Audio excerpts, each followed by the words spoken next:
দিলে চাহৰে দোকান মানুহৰ কাষ্টমাৰ ইমানে বাঢ়িলে চাহ বেছি কেটলি হৈ গ'ল শুকান গুৱাহাটীত যে শুকুৰালীয়ে দিলে চাহৰে দোকান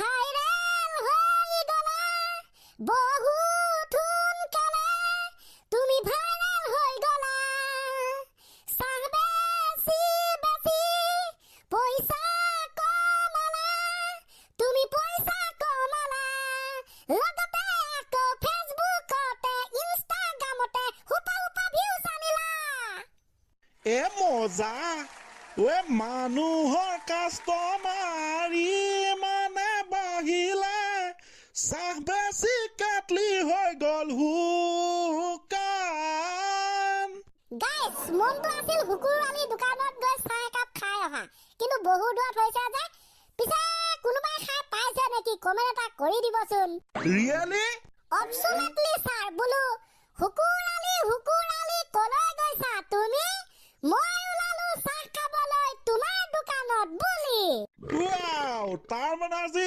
শুকুৰালী চাহৰ দোকানৰ কবিতা একদম ছাৰ পুৰা ফাটাফাটি তেন্তে শুনাহে কথা আৰু এতিয়া ন হয় ছাৰ আৰম্ভ শুকুৰালী কলৈ গৈছা তুমি মই ওলালো চাহ খাবলৈ তোমাৰ দোকানত বুলি শুকুৰালী দোকানতে থাকিবা তুমি চাহত কিন্তু অলপ বেছিকে দিব লাগিব চেনি শুকুৰালী পপুলাৰ হৈ গ'লা তুমি দূৰ দূৰণিৰ পৰা মানুহ আহিছে ল'বলৈ চাহৰ জুতি শুকুৰালী বিৰিয়ানীও বেচিছা তুমি বিৰিয়ানী সোৱাদ বিয়পি গৈছে গোটাই গুৱাহাটী শুকুৰালী থেংকছ ফৰ তোমাক বিজনেছ ৰাজনীতি চবতে দিয়া এণ্টাৰটেইনমেণ্ট আমাক ৱাও অলপ লাহে লাহে ছাৰ বেলেগে 108 আহিছে বুলিহে ভাবিব আকৌ ৱাও অৱশ্যে কবিতা যেনেকুৱা চিঞৰ তেনেকুৱা হয় নাই ছাৰ তাকে এই চাত কিন্তু চানি তই বৰ বেলেগ ধৰণৰ কবিতা দিলি মই ক'লো এইটো সঁচাকে ভাল লাগিছে তেখেতৰ জীৱনৰ কবিতা এটা দেই থেংক ইউ সো মাচ ছাৰ তেন্তে ছাৰ আমি দ্বিতীয় কবিতাটোৰ মাজলৈ যাওঁ অ'কে গাইছ কবিতাৰ নামটো শুকুৰালী কবি মই এদিনাখনৰ কথা টেলিভিছনৰ পৰ্দাত ডাঙৰ আখৰেৰে ব্ৰেকিং নিউজত লিখা আছিল নামটো শুকুৰালী ৰাজনীতিৰ পথাৰত এইবাৰ নামিছে শুকুৰালী নিৰ্দলীয় প্ৰাৰ্থিত্বৰে MP খেলিছে MLA খেলিছে তেনেকৈয়ে চিনাকি নাম শুকুৰালী চুটি চাপৰ ক্ষীণ হাঁহি থকা দুটা দাঁত প্ৰায় ওলাই থকা সেই মানুহজনেই হৈছে শুকুৰালী কেতিয়াবা নিজৰ ষ্টাইলৰ ইংৰাজী কথাৰে মানুহৰ মাজত পপুলাৰ হোৱা কেতিয়াবা আকৌ সলমান শাহৰুখ খানে ফোন কৰা সেই নামেই শুকুৰালী মাজে তেখেতে চিনেমাও বনাইছে হিন্দী গানত ডান্স কৰিছে হিমু মামাৰ লগত ঘনিষ্ঠ প্ৰায় চিনাকি নাম সেইজনেই শুকুৰালী কোনো কথা ক'বলৈ কাম কৰিবলৈ অভিনয় কৰিবলৈ ৰাজনীতিৰ পথাৰত নামিবলৈ ভয় নকৰা লাজ নকৰা সেই মানুহজনেই হৈছে শুকুৰালী মাজে হিমু মামাক গালি পাৰে ট্ৰল কৰে মাজে আকৌ ফোনো কৰে তেনেকৈয়ে ৰাইজৰ মাজত খুবেই পপুলাৰ এটি নাম শুকুৰালী 2024 চনৰ ডিচেম্বৰ মাহৰ কথা কৰ্মৰ বাবে ওলাই গ'ল শুকুৰালীয়ে গুৱাহাটীলৈ চাহৰ দোকান দিলে চাহ বেচিলে আৰু নিজৰ ইমেজ নিজৰ পপুলাৰিটিয়ে কাষ্টমাৰ টানি আনিলে কেৱল চাহৰ দোকানতে কেৱল ৰাজনীতিৰ পথাৰতে কেৱল অভিনয়তে নহয় আজি ফেচবুকৰ দুনিয়াত ইনষ্টাগ্ৰামৰ দুনিয়াত আজি ইউটিউবৰ দুনিয়াত খুবেই পপুলাৰ এটি নাম শুকুৰালী ধন্যবাদ জয় শুকুৰালী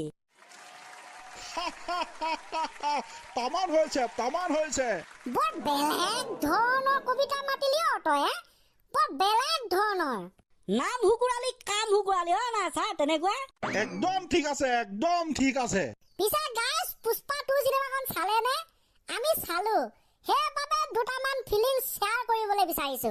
এই ল'ৰা মই কালি চালো নহয়। আপুনিও চালে? মজা এটা কথা, পুষ্পা ভাওৰ দৰে এজন বন্ধু থকাহেঁতেন অসমৰ অসমৰ পৰৱৰ্তী মুখ্যমন্ত্ৰী মই হলোহেঁতেন। যোনে যোনে পুষ্পাটো চিনেমাখন চাইছে তেওঁহে বুজিব। ধন্যবাদ। জয় অসম।